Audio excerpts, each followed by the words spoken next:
Hello everybody, and welcome to the Great Basin Plant Material Center here in Fallon, Nevada. My name is Christopher Bernau, and I'm the manager of this facility. Today I thought I'd show you a little bit about our summer cover crop trial that we're doing here. This is a drought tolerance adaptation trial comparing millets, cowpeas, and sun hemp. We actually have 5 different species of millet and several varieties of them. Now, millet is actually a kind of a common term for small seeded grains. And so we have Prozo millet, pearl millet, brown top millet, Japanese millet, and we'll be showing you all of them while we walk through our facility. This is day 83 after planting. To show drought stress, we irrigated just twice after we planted it in 2-week intervals. So we stopped irrigating at 30 days after planting, and we'll see how well they performed. One of the reasons why we are doing this is because we are in a drought situation here in Fallon. Water was actually turned off as far as irrigation goes about 40 days after planting. So water is just not available right now. And so this trial is kind of to look at how much biomass you can produce, how well these plants survive in a water-stressed situation. Millets in general are great for this because they are very drought hardy. Same with the cowpeas that we have in this study and the sun hemp. So come on down and I'll show you a little bit of what we have planted here. The first one I'd like to show you is the one I'm standing right next to. This is pearl millet. This is grows a little bit taller when it's not drought stressed. You can see that the browning of the leaves is showing how much stress, but there's no seed production yet. It's not in flower. And so there is a lot of biomass here that's available even though it hasn't been watered in over 50 days. Next to that, right here, this is White Wonder foxtail millet. I think I might have forgot to mention that at the beginning. We do have 2 foxtail millets out here. This is White Wonder.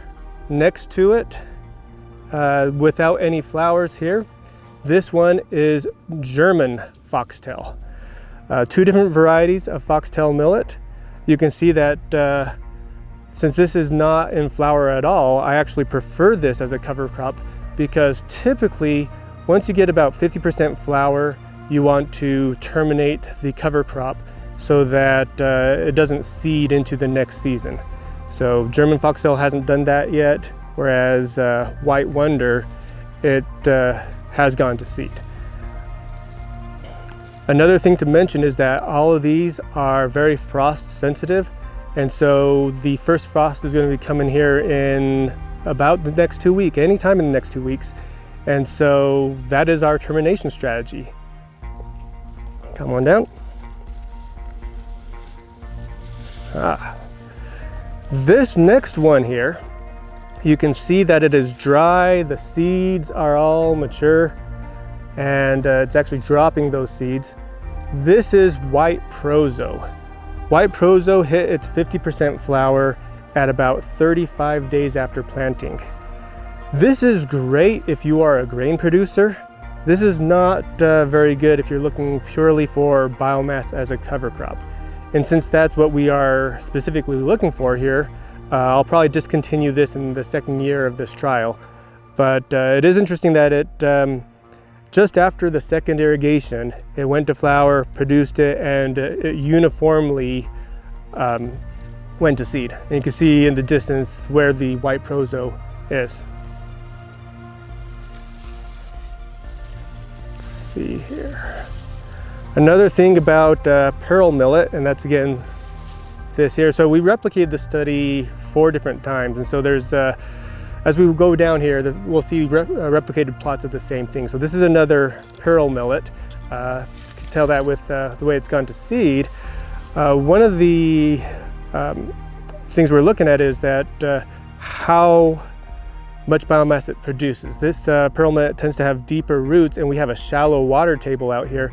So I actually expected it to produce a lot more biomass, and I don't think that's what we're seeing here. The foxtails are looking like they're a lot greener than the pearl millets at the moment.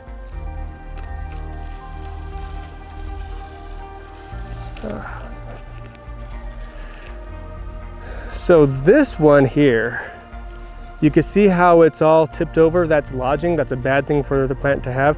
This is Japanese millet. All the Japanese millets had some level of lodging.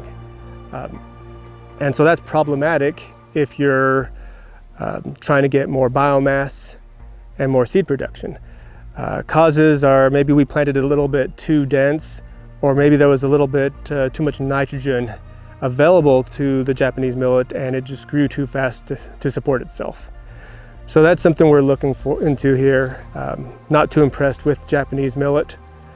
Next to it, I'll show this one here real quick.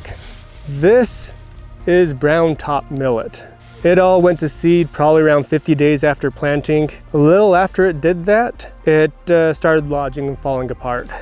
And so it was pretty much finished producing biomass, but the way it's fallen down is a bit problematic for what we're trying to do here. Now we got this relatively tall millet. This is another Prozo. This is Dove Prozo. So you saw before the white Prozo is a lot smaller and produced seed at about 35 days after planting. This is a lot taller and started producing seed about 60 days after planting. That's good since it has a lot of biomass, but since we're hoping for a cover crop that doesn't go to seed before the frost period, we might not choose Dove as our cover crop. But it did produce a lot of biomass. Oh. So here is one of the cowpeas. You can see that it's really drought stressed. It's actually lost a lot of leaves. One of the variables we're looking into is weed tolerance and just the ability to outcompete weeds. You can see that this plot is pretty weedy. The cowpeas did not beat the weeds pretty much at all, whereas all the millets did. The drought stress has also made it so that the cowpeas did not flower.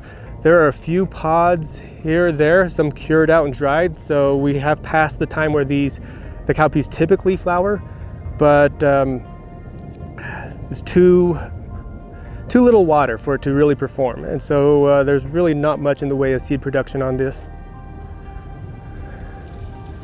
I think the last one right here, this nice tall legume, this is sunn hemp. This is not hemp in the traditional sense. This has nothing to do with cannabis. This is sunn hemp, completely different family. It's a legume. You can see that these are pea flowers. It has slight small pea pods. This is a subtropical cover crop, produces a lot of biomass, and right now you can see it's still pretty green, it's still fairly tall, but it's drought stressed in a way that most of the plots did not produce flower, and a lot of it's really drought stressed and have been losing the leaves. And so from what our analysis is, it's producing a decent amount of biomass, but it is going to flower a little bit. So what we're planning to do after this, so that's pretty much all the summer crops that we have here. We are looking at biomass production. So we've been clipping it when it reaches 50% flower. We dry it, we weigh it, and then we calculate kind of pounds per acre of dry mass. I will then be sending a portion of that to a lab to evaluate nutrient content of that forage. And I'll be looking at nitrogen content. One of the things with the millets is that when they become drought stressed, they start to accumulate nitrates.